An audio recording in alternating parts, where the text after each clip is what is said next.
काय, तो दुर्ग कोणता आहे, तो कधी स्थापन करण्यात आला, तो कशासाठी स्थापन करण्यात आला, त्या किल्ल्यावर कोणत्या लढाया लढल्या गेल्या, त्याचा येण्या जाण्याचा मार्ग कोणता, गुप्त मार्ग कोणते, त्या गुप्त मार्गाचा उपयोग कशासाठी केला जाईल, या सर्वांची माहिती मिळवणे व अभ्यास करणे म्हणजे दुर्ग अभ्यास करणे होय.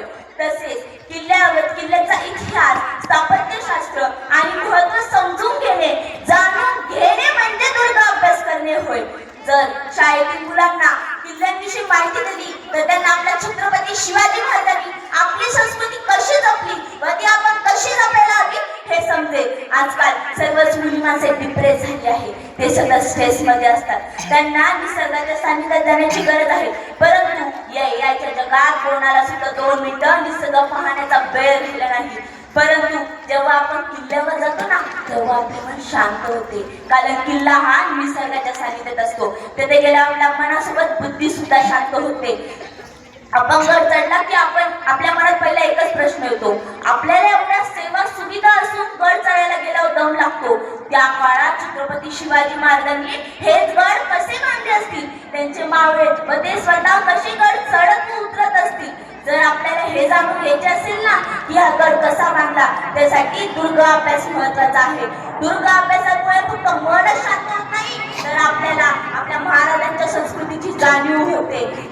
त्या काळात लोकांना स्वच्छतेचे महत्त्व माहीत होते, ते किल्ले नेहमी स्वच्छ ठेवायचे. परंतु सध्याच्या काळात लोकांना एवढे स्वच्छतेचे महत्त्व माहीत असून सुद्धा लोक किल्ल्यावर व इतर ठिकाणी कचरा टाकतात.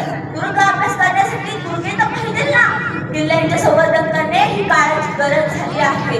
किल्ले केवळ भिंती नसून इतिहास जिवंत ठेवणारे अवशेष आहे, त्यासाठी आपण त्यांचे संवर्धन केले पाहिजे. महाराष्ट्रात आज अशा अनेक वास्तू किल्ले आहेत, त्यांच्या अपुऱ्या निधीपोटी अनास्थेमुळे दुर्दशा झाली आहे. आपण त्यांचे संवर्धन केले पाहिजे. त्या जागेचे महत्त्व, इतिहास आणि भौगोलिक दृष्ट्या महत्त्व घेऊन त्यांचे संवर्धन, पुनर्बांधणी व त्यांचे सुशोभीकरण करायला हवे. परंतु महाराष्ट्रातील साताऱ्यातील कोयना वन्यजीव अभयारण्याच्या संरक्षित जंगलात वासोटा म्हणजे व्याघ्रगड नावाचा किल्ला आहे. हा किल्ला वन विभागाच्या अंतर्गत आहे. हा किल्ला फार स्वच्छ आहे बरं का, कारण त्या किल्ल्याचे नियम व अटी फार वेगळ्या व फार कडक आहेत. तेथे गेल्यावर किल्ल्यात प्रवेश करण्याअगोदर ते आपल्याकडून 500 रुपये दंड घेतात व आपल्या बॅगेत कोणते सामान आहे, कोणती खाऊची पुढे आहे ते बघतात व आपल्याला आत जाऊ देतात. परंतु जेव्हा आपण किल्ला पुन्हा येतो ना, तेव्हा ते आपले पुन्हा एकदा बॅग चेक करतात. जर आपण खाऊचे खाल्लेले पुढे गडावर टाकले असतील तर ते आपल्याला 500 रुपये परत देत नाही. परंतु ते जर आपण ते खाऊचे पुढे खाल्लेले पुन्हा बॅगेत भरून आणले असतील ना, तर ते आपल्याला 500 रुपये परत देतात. प्रत्येक व्यक्ती हा 500 रुपयाच्या लालचीपोटी गडावर कचरा टाकून येत नाही.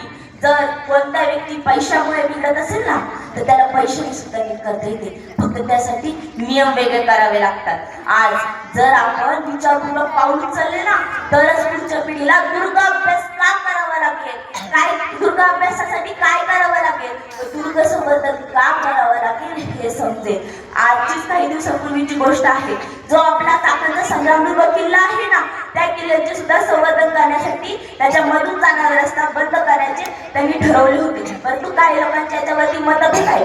मला असं वाटते की तो रस्ता बंद करायला हवा, कारण की आपण किल्ल्यांचे संवर्धन तर केले पाहिजे, परंतु त्यासोबत सुद्धा त्यांना पर्याय काढून दिले पाहिजे, बाजूने रस्ता काढून दिला पाहिजे, जेणेकरून लोकांना येणे जाणे पण होईल आणि दुर्गाचे संवर्धन पण होईल.